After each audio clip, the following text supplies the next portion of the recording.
गाडी बिग्रेर हामी चाहिँ भोक लागेर यहाँ खोज्न हिँडेको कहाँ छ खाजा खाने ठाउँ भनेर गाडी बिग्रेर यहाँ माथितिर घरहरू रहेछ अनि हामी चाहिँ खाजा खानलाई खोज्न हिँडिरहेको छौँ उकालो चढ्दैछौँ हामी चाहिँ भोक लागेर हिँड्छ नि भोक लागेको छैन भोक लागेको छ त्यहाँ के पाउँछ होइन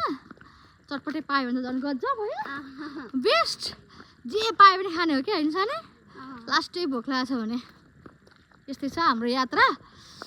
कहिलेकाहीँ रमाइलो हुन्छ यात्रामा गाडी बिग्रिन्छ हिँडेपछि के हुन्छ होइन त्यसैले टेन्सन लिनुहुन्न बाई बाई हामी चाहिँ यहाँनिर आइपुग्यौँ फाइनली एउटा दोकान भेट्यौँ होइन एउटा दोकान भेट्यौँ त्यो पनि चौतारा मुनि होइन त्यो गाछी ठुलो गाछी बर्को गाछी छ गाछी मुनि चाहिँ एउटा घर रहेछ यहाँनिर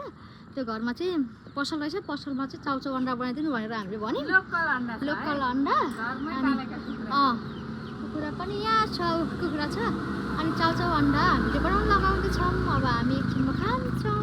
भोक लागेर लास्टै भएको छ